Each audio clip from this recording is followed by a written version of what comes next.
Hello. कौन भगत जी? हाँ जी सत साहिब। मैं बबीता दासी छपरा जिला बिहार से बोल रही हूँ। वो जो चिप है ना पाठ प्रकाश का, वही मंगवाना था। पाठ प्रकाश की चिप के लिए बहन जी अपना पूरा पता, जी पिन कोड नंबर जी मेरे नंबर पर व्हाट्सएप कर दो और 310 रुपए फोन पे या फिर पेटीएम करवा दो। और जो लास्ट में जो 60 वाला जो नंबर है हाँ, व्हाट्सएप का, लास्ट में जो 9560 है उसी पे। तो उस पे मतलब उस पे बताता है जैसे पवन यादव। हाँ तो मैं वैसे सांसारिक जाति से मैं यादव हूँ जी उसी पे करवा दो, जी। उसी पे डलवा दो। एड्रेस में पिताजी का भी नाम, जहाँ भी आप रहती हो अपने पति के साथ या अपने पिताजी के साथ में, तो उसका नाम लिख दो। पिताजी का नाम और एड्रेस। आप किसके साथ रहती हो, अपने पिताजी के साथ या फिर अपने पति के साथ रहती हो? जी मैं पिताजी के साथ। तो पिताजी का नाम लिख देना आगे और अपना पूरा एड्रेस और पिन कोड नंबर। जी। और सात संगति में जाने के लिए कोई एड्रेस? सात संगतियां भी नहीं हो रही बहन जी, सात संगतियां जो है बंद हो चुकी हैं। अब केवल दास लाइव आता है, वही सात संगति है बस। बाकी बहुत सारे लोग 2 4 5 10 भक्तों को बुलाकर अपने अपने तरीके से सात संगतियां करवाते हैं। उनके चक्करों में मत आ जाना, वहाँ परमात्मा की कोई दया नहीं है। यानी परमात्मा ने दास को निमित्त बना के सात संगतियां शुरू करवाई है। तो दास से मनमुटाव करके यदि कोई सत्सेवक बन के सात संगतियां यदि करता है तो बहन जी वहाँ पे परमात्मा का आशीर्वाद नहीं है। हाँ, बाकी तो देखो अपने पिछले जन्म के भक्ति संस्कार से परमात्मा उनको सौपन में भी आएंगे, भाई उनके काम भी बनेंगे। लेकिन इसका मतलब ये नहीं कि वर्तमान में जो है भगवान उनके साथ में है। अब जैसे गुरुदेव कहते हैं ना, अब जैसे अपने गुरुदेव कहते हैं कि भाई जो है कबीर भगवान ने इस दास को भेजा है और जो इस दास से नाम दीक्षा नहीं लेगा तो फिर उसको परमात्मा नहीं मिलेगा। तो जितने भी कबीर पंथी हैं तो वो भी तो नाम लिए बैठे हैं, वो भी तो अपने आप को कहते हैं कि भाई हमारे जो है कबीर जी कबीर जी कबीर जी। लेकिन संत रामपाल जी अपने आप को छुपाते हुए कह रहे हैं कि मुझे परमात्मा ने वर्तमान में इस कलयुग में निमित्त बनाया है। तो हमें संत रामपाल जी से ही जुड़कर रहना पड़ेगा, नहीं तो दूसरा कोई ठिकाना ठिकाना नहीं है। डायरेक्ट हम उस कबीर को पूजेंगे कोई लाभ नहीं होगा। ठीक इसी प्रकार बहन जी दास को परमात्मा ने सात संगति के लिए निमित्त बनाया है। तो दास से कोई मनमुटाव करके कोई भी सात संगतियां सफल नहीं होंगी। भले वो करे, ऐसा थोड़ी कि वो ऐसा भाई कोई दास से हट जाएगा मनमुटाव कर लेगा तो परमात्मा शाम पहले उसको मार देगा, ऐसा कुछ नहीं है। ये तो सबके अपने अपने संस्कार हैं। ये तो जगत वाले भी तो खूब खा रहे हैं, पी रहे हैं, नाच रहे हैं, वो तो नाम भी नहीं जानते परमात्मा का। तो ये तो अपने अपने संस्कार हैं। ठीक है, तो आप अपना पूरा एड्रेस वो भिजवा दो, परमात्मा की दया से आपको कोरियर लगवा देंगे। और जैसे मेरे फैमिली में और कोई जैसे नाम लेना चाहता है तो? मेरे फैमिली में और लोग नाम लेना चाहता है अभी तो? परमात्मा का सत्संग सुनाओ उनको और उनको संकल्प दीक्षा दिला दो। अगर कोई मालिक से जुड़ना चाहता है तो संकल्प दीक्षा दिला दो उनको, है ना। अभी पहले ज्ञान को तो समझ ले अच्छे से, जब परमात्मा आएंगे तो नाम दीक्षा ले लेंगे। बाकी नाम लेके लोग बंदर बने हुए, सारा नाम तक लेके लोग बंदर बने हुए, उनकी दुर्गति हो रही है बहन जी। नाम लेने मात्र से कोई भगत थोड़ी बन जाता है कि नाम ले लिया तीनों बस मैं तो मोक्ष का अधिकारी हो गया। बिना ज्ञान बिना भक्ति चलेगी नहीं, चाहे कोई सा भी नाम ले लो। तो परमात्मा नहीं आते हैं तब तक ज्ञान को अच्छे से समझो, संकल्प दीक्षा ले लो, नियम निभाओ, इन बुराइयों से बचो। आते ही परमात्मा नाम दीक्षा की दया कर देंगे। और जैसे और लोग जैसे गांव के कुछ लोग जो सत्संग सुनना चाहते हैं तो मैं सोचती हूँ उनके लिए जैसे कुछ मतलब व्यवस्था करने के लिए, मान लीजिए कि भोग लगाकर प्रसाद बांटने के लिए और उन लोग को सत्संग सुनाने के लिए, तो उन लोगों के लिए मतलब कोई रूल? ऐसा कुछ नहीं बहन जी, कोई सत्संग सुनना चाहता है तो बहुत अच्छी बात है, उनको सत्संग सुना दो, है ना। लेकिन एक भंडारे का लालच देके या हलवे का लालच देके हमने किसी को सत्संग नहीं सुनाना है। आप जी भोग लगाती हो और आपके घर पे यदि कोई बैठा है तो उसको हलवाराम दे दो। बाहर किसी को हलवा जो है बांटने के लिए नहीं जाना हमने। हाँ, जिसके मेरे घर पे आना चाहता है लोग जैसे कि हम आरती सुनने के लिए और प्रसाद खाने के लिए, तो उन लोग के लिए कोई दिक्कत नहीं। जो आता है उसको दे दो, चाहे वो रोज आए, कोई दिक्कत नहीं। लेकिन हमने बाहर जाके नहीं दे के आना। कोई आता है आपके घर पे तो उसको चाहे भंडारा भी कराओ, हलवाराम का प्रसाद भी दो, उसको सत्संग भी सुनाओ, उसमें कोई दिक्कत नहीं है। जैसे मतलब वो लोग जगत वाले हैं तो वे लोग मतलब वो हर क्रिया मतलब रूल के अलग मतलब अलग नियम के खिलाफ कर रहे हैं, तो वे लोग के मतलब जैसे कि आएंगे तो कोई मतलब हानि नहीं है। ना ना ना, देखो वो तो अभी तक जो आदमी ज्ञान ही नहीं समझेगा वो बुराई कहाँ से छोड़ेगा। लेकिन आप उनसे ये प्रार्थना कर लो कि जैसे आप यहाँ पे सत्संग सुनने आते हो तो उस समय आप यदि कोई बीड़ी सिगरेट गुटखा खन्नी खाते हो तो वो अपना अपने घर पे छोड़ के आया करो, हमारे घर पे मत लेके आया करो। यहाँ आओ तो अपना आराम से अपना हाथ धो के आप उनको बैठाओ, फिर आप उनको अपना जो प्रसाद वगैरह है वो दो, आप उनको परमात्मा का जो है वो सत्संग सुनाओ। गंदी चीज लेके नहीं आना, उनको ये बोल दो बस।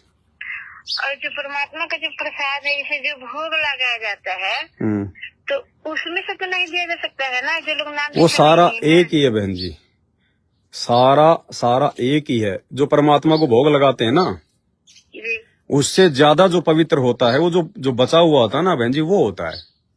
हम तो ये सोचते हैं कि हमने जो गुरु जी को भोग लगा दिया बस वो प्रसाद बन गया, नहीं। गीता जी क्या कह रही है, ध्यान से सुनो, परमात्मा का विधान क्या कह रहा है कि परमात्मा को भोग लगने के बाद जो बचा खुचा जो प्रसाद खाया जाता है वो होता है अमृत, है कि नहीं। जो बचा खुचा होता है ना परमात्मा को भोग लगने के बाद, भाई वो तो परमात्मा ने ग्रहण जो है वो कर ही लिया।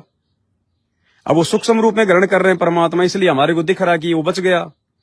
बाकी परमात्मा को भोग लगने के बाद में रसोई में जो बाकी हलवाराम जो भंडारा राम है वो असल में प्रसाद होता है। तो वो हम किसी को भी दे दें, ऐसे कोई दिक्कत नहीं है, क्योंकि मालिक का एक रूल है 3 दिन का जो पाठ प्रकाश होता है ना जो आश्रमों में, उस समय जो प्रसाद दिया जाता है जो भक्तों को, वो प्रसाद हमने किसी जगत वालों को जो है वो नहीं देना है, क्योंकि वो विशेष शब्द शक्ति से युक्त होता है ना। बाकी हम अपने घर पर जो परमात्मा को छोटी या बड़ी भोग की आरती के साथ भोग लगा रहे हैं हलवे का भंडारे का, वो हम दे सकते हैं, चाहे जगत वाला हो, चाहे अड़ोसी हो, चाहे पड़ोसी हो, जो भी हमारे घर पे आएगा हम उसको वो दे सकते हैं बहन जी। और जो मतलब गुरु जी के भोग लगाया जाता है वो जो लोग नाम भी चले हैं वही सिर्फ मतलब प्रसाद कोई भी खा लो, कोई दिक्कत नहीं है।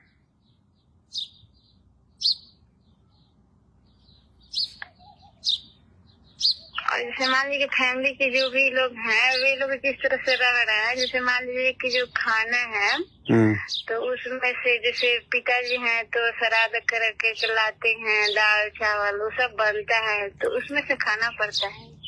क्या लाते हैं? जैसे जो श्राद्ध होता है। क्या मतलब कोई पंडित फैमिली से हो गया आप?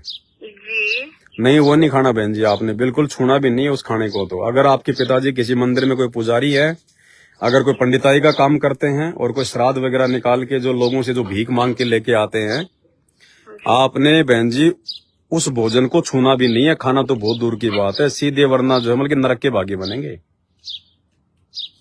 तो पूरे फैमिली जैसे मतलब वे लोग वही मतलब जैसे खाते हैं तो नुकसान है बहन जी, नुकसान है, उसका नुकसान है। अब आपकी मजबूरी है तो केवल आप उसको, ठीक है भाई, भगवान को भोग लगा के मालिक से प्रार्थना करके कि परमात्मा मेरी तो मजबूरी है, मैं जाऊं कहाँ पे, खाऊं क्या, तो आप उसको खा सकती हैं, ठीक है ना। बाकी नहीं बहन जी। बाकी यदि आप सक्षम है, आपको अपना छोटा मोटा काम धंधा जो है वो कर सकती हैं, तो फिर आपने ऐसे मलिन भोजन को हाथ में नहीं लगाना जो पंडिताई करके लाते हैं, जो श्राद्ध से लेके आते हैं। वो तो जहर है, जहर, मलिन है वो। हाँ, तो जैसे अगर वे मतलब संकल्प दीक्षा नाम लेंगे तो वे मतलब छोड़नी पड़ेगी पंडिताई, छोड़नी पड़ेगी बिल्कुल। सारे ये कुकर्म है, ये पंडिताई करना, ये श्राद्ध वगैरह निकलवाना, ये कुकर्म है, ये छोड़ने पड़ेंगे। अगर संकल्प लेना है तो पहले ज्ञान को समझो, इन कुकर्मों से दूर हटना पड़ेगा, नहीं तो अगले जन्म में जिन का खा रहे हैं सबका गधा कुत्ता बनना पड़ेगा, बैल बनना पड़ेगा उनको। विधान है परमात्मा का, जब तक ये कुकर्म नहीं छोड़ेंगे वो संकल्प भी नहीं कर सकते। मालिक की पूर्ण मर्यादाओं में रहकर ही भक्ति बनेगी। ऐसे तो पूरी दुनिया ना नाम ले ले परमात्मा का, इतना अच्छा ज्ञान है। अगर गुरुजी के नियम ना हो तो बाकी संतों के वहां पे तो एक भी बैठा हुआ नहीं मिलेगा, सारे के सारे संत रामपाल जी के पंथ में आ जाएंगे। लेकिन परमात्मा कहते हैं मेरे को भीड़ नहीं चाहिए भैया, मेरे को तो सतलोक जाने के लिए जो आत्माएं जो तैयार हों वो चाहिए। ऐसे अगर अपने गुरुजी ने भीड़ जोड़नी होती तो बहन जी इस ज्ञान के साथ अगर नियमों में गुरुजी अगर ढील दे दें, पूरी दुनिया की लाइन लग जाए।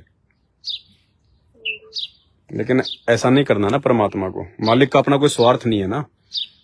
वो तो आत्म कल्याण के लिए आए हैं बहन जी। तो आत्म कल्याण के मार्ग में जो नियम है वो तो प्रथम है।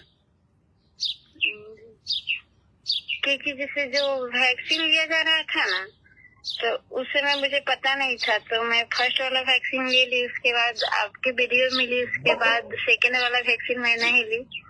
तो ये मुझे ऐसा लगा कि जो अनजाने में गलती होगी वो तो परमात्मा माफ कर देते हैं, लेकिन जो जान कर मतलब गलती करी जाएगी उसको तो परमात्मा माफ नहीं करेंगे। तो मुझे ऐसा लगता है कि कहीं ना कहीं जो मेरे पिताजी जो लाते हैं उसमें से मैं खाती हूँ, तो ये कहीं ना कहीं जानबूझकर मैं गलती कर रही हूँ। गलती तो हो रही है बहन जी। देखो, जैसा खाओगे अन्न वैसा होगा मन, जैसा करोगे आहार वैसे होंगे विचार। गलती तो गलती है बहन जी, क्योंकि वो शास्त्र विरुद्ध साधना है, और शास्त्र विरुद्ध साधना के माध्यम से वो दुनिया को भी गुमराह कर रहे हैं। एक सत्संग में परमात्मा ने बताया कि गलत ज्ञान का प्रचार करना सबसे बड़ा जो है वो अपराध है। तो आपके पिताजी जो शास्त्र विरुद्ध कुकर्म करवा रहे हैं, श्राद्ध वगैरह निकलवाना, पंडिताई करना, वो तो सीधा सीधा जहर है बहन। लेकिन फिर भी आपका इतना बचाव है क्योंकि अभी आप जी जो है बल्कि अभी आप कुंवारी हो ना, अभी आपकी शादी थोड़ी हुई है। हाँ, तो इसीलिए आपकी ये मजबूरी है, आपकी ये मजबूरी है। लेकिन फिर भी आप जी बहन जी जो है वो प्रयास करो उनको ज्ञान समझाने का, उनको इनके विषय में बताने का कि आप जहर मत खाओ, ना आप अपने परिवार को जहर खिलाओ। इसके परिणाम बहुत भयंकर हैं, आगे चल के भुगतने पड़ेंगे। ये कोई मजाक की बातें नहीं है। जब तक उनकी बैटरी चल रही है ना पिछले जन्म की, तब तक चल रही है। अब अचानक से मर जाते हैं इतने सारे लोग, भाई इतने बड़े बड़े लोग हैं, इतने अच्छे अच्छे लोग हैं। आए दिन हम लोग अखबार में देखते हैं, टीवी में देखते हैं, होर्डिंग गिरने से 30 मर गए, मैं भूकंप आने से 50 मर गए। क्यों मर गए भाई? भले उनमें कोई पंडिताई भी कर रहा था, उनमें कोई बहुत बड़ा कोई पंडित भी था, कोई श्राद्ध भी निकलवाता था, कोई मंदिर का पुजारी भी था। क्यों मर गए वो? इसलिए मर गए क्योंकि वो शास्त्र विरुद्ध कुकर्म कर रहे थे। और आज से पहले जो वो जी रहे थे, उनकी श्वासें जो चल रही थी, वो केवल उनकी बैटरी थी। उनके पिछले जन्म की जो भक्ति थी, जो पुण्य थे, वो चल रहे थे। और जैसे बैटरी डिस्चार्ज हो गई, ये कार्ड नहीं देखता फिर तू कौन से मंदिर का पुजारी है, कौन सी मस्जिद का तू पीर है, ये उसी समय उसकी श्वासें खींच लेता है। और रही बात बहन जी वैक्सीन की, तो देखो वैक्सीन यदि अनजाने में किसी भगत की अगर लगी है, यदि वो संत रामपाल जी का भगत है, भक्ति कर रहा है, मर्यादा में है, और अनजाने में यदि उसने वैक्सीन लगवा ली, तो देखो परमात्मा उसकी रक्षा करेगा। और जिन लोगों ने जानबूझकर वैक्सीन लगवाई है, मुझ पवन दास के वीडियो देखने के बाद भी जिन लोगों ने वैक्सीन लगवाई है, बहन जी उनका तो बुरा हाल होगा। वो चाहे संत रामपाल जी के भगत हों, चाहे वो किसी की पूजा करें, वो जहर तो उन पे असर करेगा ही करेगा। क्योंकि एक तो उन लोगों की वैसे मर्यादा नहीं है। सतलोक आश्रम मैनेजमेंट हरियाणा के आश्रमों से जुड़े हुए लोगों की एक तो वैसे मर्यादा नहीं है, कोई मर्यादा में है ही नहीं। चिड़ी का बच्चा भी मर्यादा में नहीं है उन लाखों में। और ऊपर से उन्होंने वैक्सीन ठुकवा रखी है। अब वैक्सीन के दुष्परिणाम सबके सामने आ रहे हैं। खुद वैक्सीन वाली जो कंपनी, उसने भी ये स्वीकार कर लिया कि भैया हाँ ये बिल्कुल ये गड़बड़ कर रही है। और आए दिन मर भी तो रहे बहन जी, जवान जवान मर रहे हैं, और पता नहीं कितने मर रहे हैं। क्योंकि ऐसे तो कोई डाटा इकट्ठा थोड़ी होता है, ऐसे कोई मतलब पता थोड़ी चलेगा कि भाई उसके घर में मर गया। अब कोई एक्सीडेंट हो जाए गाड़ी, उसका तो लोगों को पता चल जाए, क्योंकि तो धमाका होता है। अब ऐसे गुपचुप में हर घर में मर रहे हैं लोग, युवा मर रहे हैं, जवान जवान मर रहे हैं, तो कोई मालूम थोड़ी पड़ रहा है, लाखों मर रहे हैं। अब ये आंकड़ा जो है ये तेजी से बढ़ेगा, क्योंकि बहन जी वो जहर था, वो वैक्सीन नहीं थी, ये षड्यंत्र था काल का। दास ने 1 घंटे का वीडियो बनाया था उस समय कि संभल जाओ, बच जाओ, काल तुम्हें डराएगा कि तुम्हारे बच्चों को स्कूल में एडमिशन नहीं होने देंगे, तुमको राशन नहीं लेने देंगे, तुमको बसों में यात्रा नहीं करने देंगे। अरे भाड़ में जाए बसें, भाड़ में जाए राशन। ये जीवन बड़ा है या फिर यात्राएं बड़ी है? जीवन अगर सुरक्षित रहेगा तो सब कुछ ठीक रहेगा ना। लेकिन नहीं माने लोग तो मानने कहां थे, खुद संत रामपाल जी के भगत ही नहीं माने। और देख लो आप, संत रामपाल जी के भगत भी तो मर रहे हैं बहन जी। और ये 2024 और 25 में ये तेजी से बढ़ेगा। ये हार्ट अटैक आना, ये खून का थक्का जमना, ये तेजी से बढ़ेगा। ये बहन जी होना है, ये काल का षड्यंत्र है। वो आमने सामने की लड़ाई नहीं लड़ता, वो साम दाम दंड भेद से जीवों को मारता है। तो मरेंगे बहन जी, चाहे संत रामपाल जी के भगत हों, चाहे ब्रह्मा विष्णु महेश के भगत हों। जिन्होंने गलती की है, गलती है। हाँ, जिनके भक्ति संस्कार जिनके मजबूत हैं, वो तो चाहे जहर खा लो तो भी नहीं मरेंगे। और बहन जी जिस दिन वो संस्कार समाप्त हो जाएंगे, वो पिछले जन्म के पुण्य समाप्त हो जाएंगे, वो चाहे बस में बैठा है, चाहे ट्रेन में बैठा है, चाहे ऑफिस में बैठा है, चाहे गाड़ी चला रहा है, काल वहीं से उठा के चोटी पकड़ के ले जाएगा। क्योंकि जैसे मुझे फील होता है, मुझे ऐसा लगता है कि जैसे काल किसी भी रूप में मतलब ठग सकता है। जैसे मम्मी पापा भाई बहन किसी के रूप में वो अपना मतलब नियम भंग करवा सकता है। तो ऐसा लगता है कि मतलब मान लीजिए कि उस कंडीशन में कहीं ना कहीं मतलब परमात्मा के लिए पूरे फैमिली को छोड़ना भी उचित होता है। देखो, अगर परिस्थितियां यदि यहाँ तक आ जाएं, यदि परिस्थितियां यहाँ तक आ जाएं कि आपका परिवार आपकी भक्ति में बिल्कुल बाधक बन चुका है, आपको ठंडा पानी भी नहीं पीने दे रहा है, उस समय बहन जी हमने उस परिवार को त्यागने की सोचनी है। बाकी छोटी मोटी बातों को लेकर, छोटे मोटे लड़ाई झगड़ों को लेकर, छोटे मोटे मनमुटाव को लेकर परिवार त्यागना महामूर्खता है। क्योंकि आप छोड़ तो दोगे, आप जल्दबाजी में छोड़ तो दोगे, लेकिन फिर क्या करोगे? फिर अपने किसी भगत भाई को फोन करोगे, अपने किसी भगत बहन को फोन करोगे, फिर परमात्मा तुमसे नाराज होगा। अगर भगवान के लिए छोड़ा है तो फिर भगवान पे आश्रित होना पड़ेगा। फिर भक्तों का आसरा मत तको, भक्तों को फोन मत करो। फिर अपने दिमाग में पहले ये मत लाओ कि मैं 5 दिन वहां रह लूंगा, मैं 15 दिन वहां रह लूंगा, फिर परमात्मा नाराज हो जाएगा। फिर आपका घर छोड़ना, आपकी हालत हो जाएगी धोबी के कुत्ते वाली, ना घर के ना घाट के। मीरा बाई ने अंत में दुखी होकर, देखो मीरा ने बहुत संघर्ष किया, मीरा ने अपने परिवार को नहीं त्यागा, उसने मार पिटाई भी खाई, उसने गालियां भी खाई। अंत में जब नौबत यहां तक आ गई कि बिल्कुल रहने नहीं दे रहा था, तब मीरा ने उस परमात्मा के आश्रित होके अपना वो घर बार छोड़ के वो जोमल की वृंदावन चली गई। मीरा ने अपने किसी भगत भाई को फोन नहीं किया, मीरा ने अपने किसी भगत भाई से कोई संपर्क नहीं किया, ना उसने अपने किसी भगत भाई के आश्रित होकर कि मैं उस भगत के चली जाऊंगी, मैं उस भगत के चली जाऊंगी। सुना आपने कभी मीरा ने जब घर छोड़ा तो वो किसी भगत के घर पे रही थी?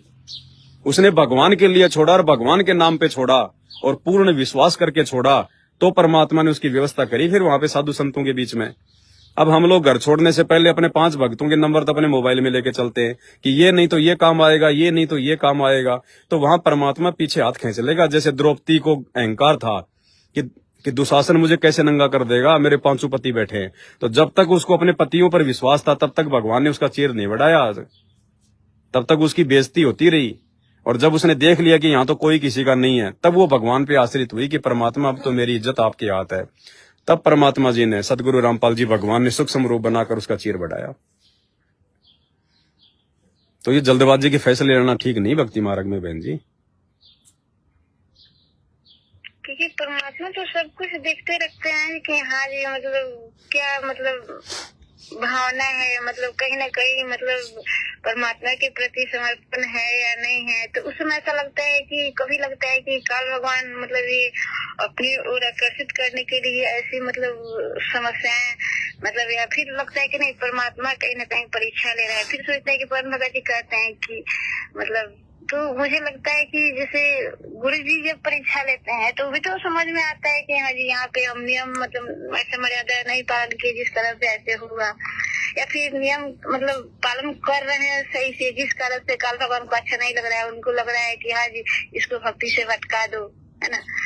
तो वही उस समय ऐसा लगता है कि हमको मतलब किसका सुनना चाहिए। तो गुरु जी बताते हैं तो वैसे हमको जैसे जितना समय आता है उतना करते हैं। फिर हमको लगता है कि पवन भगत जी सही बताते हैं, वैसे तो मतलब कोशिश तो करती हूँ, लेकिन जब तक परमात्मा एहसास नहीं दिला देते हैं तब तक मुझे वैसा कुछ भी नहीं करना है जो मतलब मेरा मन कहे, क्योंकि मन तो काल के रूप में बैठा है।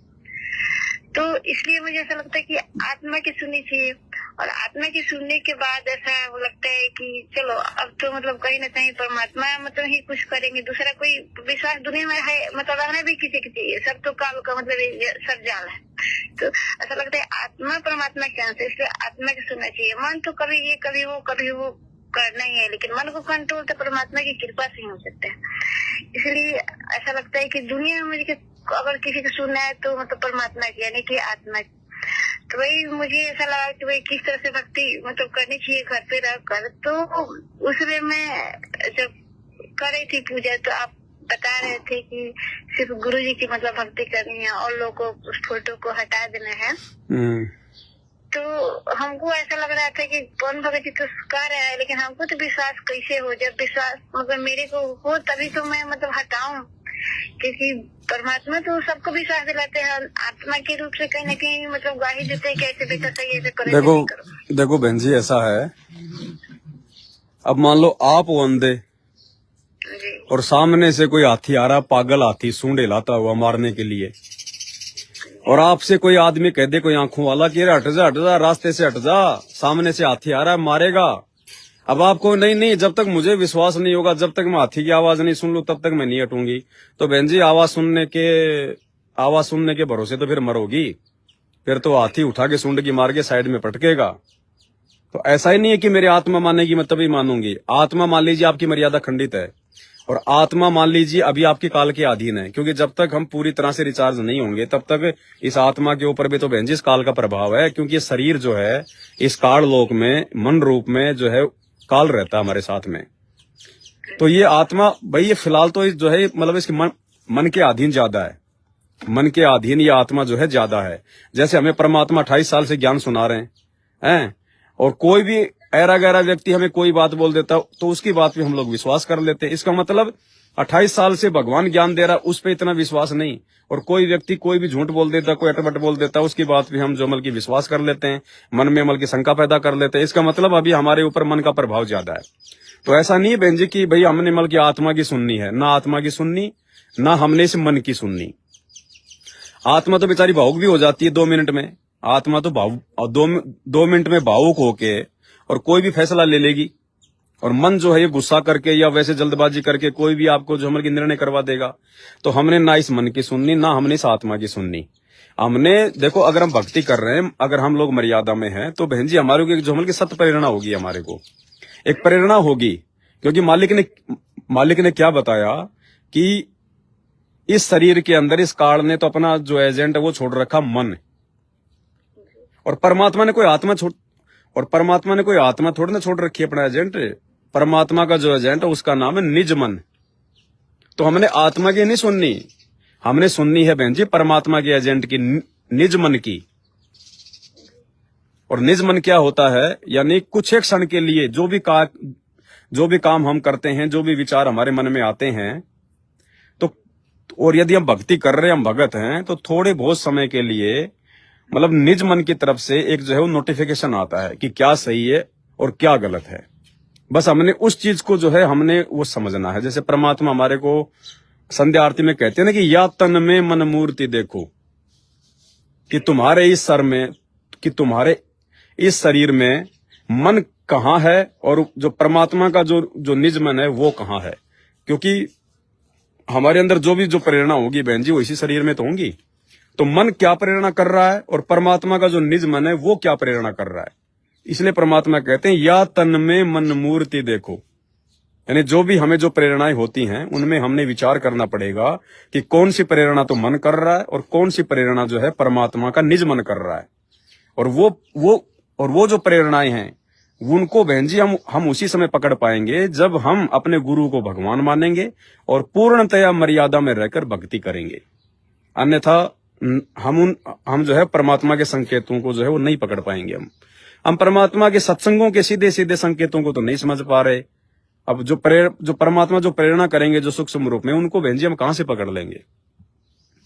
इसलिए परमात्मा ने कहा, ये जो 36 नंबर का जो सत्संग था उसमें मालिक ने यही तो कहा ना कि संगत बहुत जरूरी है। ज्ञान और ज्ञान के बाद में जो दृढ़ भगत है उनकी संगत बहुत जरूरी है। और ये संगत बहन जी आप लोगों को परमात्मा ने 8 साल से दे रखी है।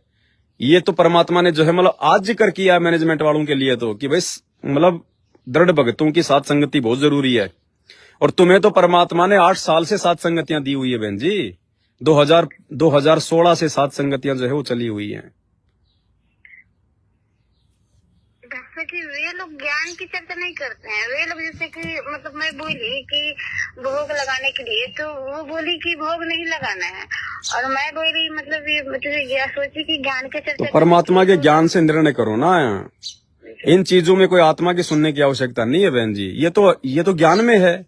ये तो गीता जी में लिखा हुआ है कि भाई उस परमेश्वर को भोग लगाए बिना जो लोग अन्न पकाते हैं वो तो पाप खाते हैं। तो परमात्मा कौन है, परमेश्वर कौन है, ये आज हमें समझ में आ गया। वो सतगुरु रामपाल जी हैं। तो भोग तो लगाना ही है परमात्मा को। और फिर जब आपको जो 3 समय की आरती की पुस्तक मिलती है उसमें परमात्मा ने भोग लगाने की विधि लिखी हुई है, भोग लगाने की आरती लिखी हुई है छोटी सी। तो क्यों लिखी परमात्मा ने, इसलिए तो लिखी ना भक्ति बोध में सारी आरतियां हैं, 3 समय की आरती है, अन्नदेव की आरती है। क्यों लिखी परमात्मा ने? और लास्ट में फिर भोग की आरती है। जब सारी आरतियां कर रहे हैं तो फिर हम लोग मतलब भोग क्यों नहीं लगा रहे, भोग की आरती क्यों नहीं कर रहे? क्योंकि आज से पहले हम संत रामपाल जी को भगवान मान ही नहीं रहे थे, इसलिए हम लोग उनको भोग नहीं लगा रहे थे। अब परमात्मा ने हमारी बुद्धि खोली, अब हमारे को जो है भगवान समझ में आया कि भगवान तो संत रामपाल जी हैं, तो फिर हमने भोग लगाना शुरू किया। तो परमात्मा ने तो पहले से भोग की आरती हमारे को दी हुई है, लेकिन हम अपनी नासमझी के चलते भगवान को ना पहचान कर भोग नहीं लगा रहे थे। तो इसमें कोई आत्मा की या मन की सुनने की जरूरत नहीं है कि भोग लगाना चाहिए या नहीं लगाना चाहिए। ये बातें तो परमात्मा ने अपने सत्संगों में स्पष्ट कर रखी हैं। अब आश्रमों में परमात्मा जब 3 दिन का पाठ होता था तो दाढ़ी मूछ वाली फोटो को सामने रख के उसको भोग लगाते थे। क्यों? अब क्या करे भाई, जब कोई संत रामपाल जी को परमात्मा मान ही नहीं रहा, उनको भगवान मान ही रहा, जब उनको कोई भगत जो है वो कबीर देव मान ही नहीं रहा, तो संत रामपाल जी की तो मजबूरी है दाढ़ी मूछ वाले को भगवान मान के भोग लगाना, इस मार्ग को आगे बढ़ाना, हमारे को ज्ञान समझाना। क्योंकि जब हम उनको भगवान नहीं मान रहे और वे कहें कि मैं भगवान हूं, तो फिर हम तो ये सत्संग ही सुनना जो है वो बंद कर देंगे। हम तो मतलब विश्वास ही नहीं कर पाएंगे, क्योंकि हमारी बुद्धि तो वहां पे टिकी हुई है कि नहीं, भगवान तो दाढ़ी मूछ वाला है। क्योंकि संत रामपाल जी ने तो भाई 650 साल पहले परमात्मा आए थे, केवल उन्हीं की तो महिमा बताई है ना। तो हम सबके दिमाग में ये बस गया कि बस भगवान तो वही है, दाढ़ी मूछ वाला, वो कबीरदास। इसलिए बहन जी संत रामपाल जी की तो मजबूरी थी वो दाढ़ी मूछ वाली फोटो को भोग लगाना। अब जब हमें समझ में आ गया कि वर्तमान में वो दाढ़ी मूछ वाला कौन है, कहाँ है, तो फिर हम किसको भोग लगाएंगे बताओ? वो कागज के टुकड़े को भोग लगाएंगे, अपने गुरु को लगाएंगे। जिससे भोग लगाया जाता है तो वहाँ पे जैसे कि तो ठीक है, आरती पर जो लगाया जाता है, यहाँ पे जो मतलब खाना खाते वक्त भोग लगाया जाता है वो भोग अलग है, वो भोग अलग है बहन जी, वो तो अन्नदेव की आरती है। अरे बहन जी, आप अपनी भक्ति बोध को कभी उठा के देखना, भक्ति बोध पुस्तक को उठा के देखना, उसमें संध्या आरती के बाद में लिखा है कि अन्नदेव की छोटी आरती, उसके बाद लिखा है अन्नदेव की बड़ी आरती, उसके बाद में लिखा है भोग लगाने की विधि, फिर भोग की आरती लिखी है परमात्मा ने। अगर अन्नदेव की आरती से काम चल जाए तो फिर भोग की आरती लिखने की क्या जरूरत पड़ेगी परमात्मा को? वो छोटी आरती बड़ी आरती वो एक देव की आरती है, वो एक अन्नदेव की आरती है। और भोग जो लगाया जाता है, आज लग्या साहिब को भोग दीन के टुकड़े पाने का, वो पूर्ण परमात्मा को भोग लगाने की आरती है। तो आरतियां जब अलग अलग हैं तो आरतियां तो भोग हम जिसको लगाएंगे वो भगवान भी तो जो है अलग अलग होंगे ना। अब एक तो सीधा सीधा मतलब कि अन्नदेव नाम आ रहा है, अन्नदेव की आरती, और एक परमात्मा को भोग लगाने की विधि। तो अन्नदेव अलग है, परमात्मा बहन जी वो अलग है। बाकी परमात्मा की जो शक्ति है वो उसमें समाहित है अन्नदेव में, वो तो सभी 33 करोड़ देवी देवताओं में जो है मतलब कि समाहित है उस परमात्मा की शक्ति। तो अब जैसे गाय अलग है, जैसे गाय के ऊपर बहन जी जैसे कोई मतलब कि निमन लिखा जाता है कि गाय एक पालतू जानवर है, गाय के 2 सींग हैं, गाय के 2 टांग है। अब वो टांगे बहन जी जैसे हम जो मतलब की महिमा तो कर रहे हैं गाय के अंगों की, गाय के 2 सिर हैं, 2 पैर हैं, 2 टांग हैं, लेकिन यदि गाय ना हो तो वो टांग कहां से आएंगी, वो सींग कहां से आएंगे, वो आंख कहां से आएंगी? तो इसी प्रकार यदि कोई गाय की अंगों का जिक्र करता है तो गाय की महिमा उसमें जो है बल्कि ऑटोमेटिक हो जाएगी, क्योंकि गाय के बिना उन अंगों का कोई मतलब नहीं है।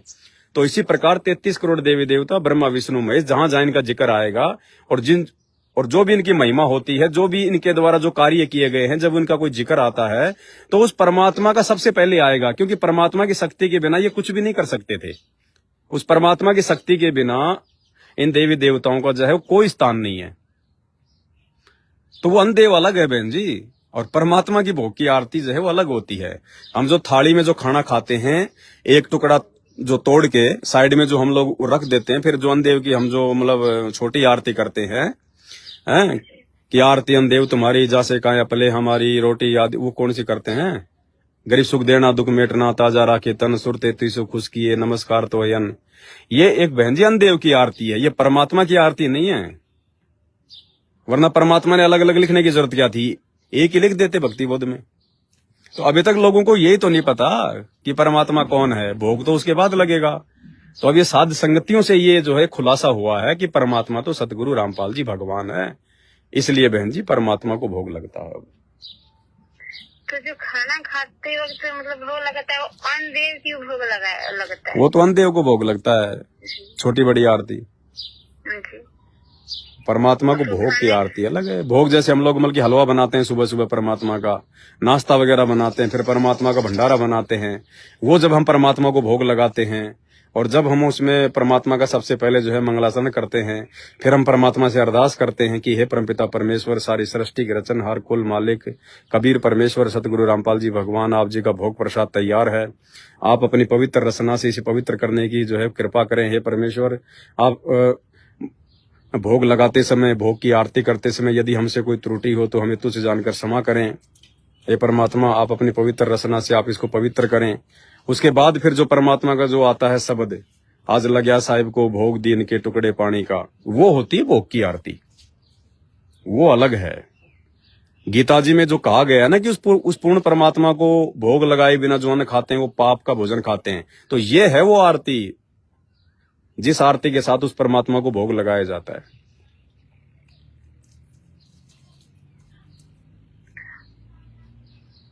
और कुछ पूछना है? और जो मतलब जल जो रखा जाता है, जिसको मतलब अमृत जल मतलब बनाया जाता है, उसको मतलब शीशे में भर कर गुरु जी के पास रख कर, कोई आवश्यकता नहीं आपको शीशे में जल भर के रखने की। आप रोज परमात्मा को भोग लगाती हो तो पानी का गिलास भी तो रखोगी। तो आपके घर में पाठ प्रकाश चल रहा है, वाणियां चल रही है भगवान की, 3 समय की आरती होती है, आप गुरु जी को भोग लगा रहे हो, जिस घर में आप जी मंत्र कर रहे हो, जिस घर में परमात्मा की आरती हो रही है, सत्संग चल रहे हैं, उस घर का तो सामान्य जल होता है रसोई का बहन जी, वो भी अमृत बन जाता है। अलग से रखने की जरूरत क्या है आपको? अलग से केवल हमने परमात्मा के विधान अनुसार उनका जो चरणामृत होता है केवल वो लेना है अलग। बाकी तो अमृत अमृत है भगत के घर में, तो चाहे कोई भी पानी हो। अब हमें ऐसा थोड़ी लगेगा कि हमने जो परमात्मा को भोग लगाया जो जलराम का, अब उसको हम चखेंगे तो वो तो बिल्कुल मीठा मीठा लगेगा, ऐसा नहीं है बहन जी। वो सूक्ष्म प्रभाव होता है परमात्मा की भक्ति का। परमात्मा अपना आशीर्वाद देते हैं, सूक्ष्म होता है वो। जैसे मान लीजिए कि जिस घर में मतलब परमात्मा को मतलब बनाया गया है मतलब दरबार, वहाँ पे जैसे कि मतलब दूसरा मतलब होता ना, जैसे कि एक ही घर हो, मतलब सफाई मतलब पूरा मतलब रूम तो होनी चाहिए। ऐसा कुछ नहीं है, जैसी भी आपकी व्यवस्था है वैसा ही आप अपना सिस्टम करो। साधु भूखा भाव का, धन का भूखा नाई, जो कोई धन का भूखा साधु भी नाई। आप अपनी तरफ से अपनी श्रद्धा पूरी रखो, आप अपने भाव पूरे रखो, आप अपनी मर्यादा पूरी रखो, फिर घर चाहे आपका हो चाहे आपके रिश्तेदार का हो, घर चाहे किराए का हो, घर चाहे अपना हो, वो चीजें परमात्मा जो है वो नहीं देखता है। परमात्मा भगत की भक्ति, भगत की मर्यादा, भगत के भाव देखता है। बाकी सावधानी तो रखनी पड़ेगी, हमने साफ सफाई का भी ध्यान रखना पड़ेगा, अपनी मर्यादा का भी ध्यान रखना पड़ेगा। किसी ऐसा लगता है मुझे कि मान लीजिए कि यहाँ पे परमात्मा की मतलब भक्ति हो रही है, परमात्मा की आरती सत्संग से वाणी चल रही है, तो यहाँ पे मतलब अभी सब कुछ ठीक है, लेकिन ऐसा लगता है कि यहाँ पे और फैमिली में अगर कोई नहीं मतलब समझ रहा है, नहीं कर रहा है, तो यहाँ पे अगर मतलब परमात्मा की अगर भक्ति ना हो तो वे लोग पे तो बहुत बुरा प्रभाव पड़ेगा। इसका भी मतलब डर लगता है कि कोई प्रभाव नहीं पड़ता बहन जी, हमारे ऊपर उनका प्रभाव नहीं पड़ेगा, हमारी भक्ति का उनके ऊपर जरूर प्रभाव पड़ेगा।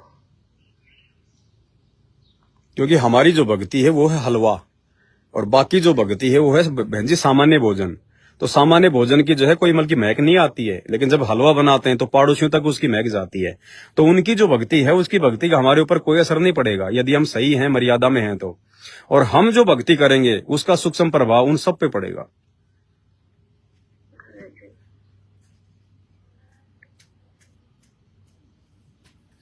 ठीक है बहन जी, आरती का टाइम हो गया, 6:30 बज गई।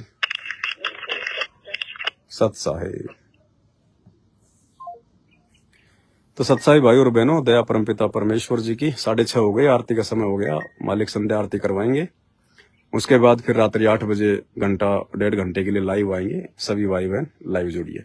बंदी छोड़ सतगुरु रामपाल जी भगवान की जय हो।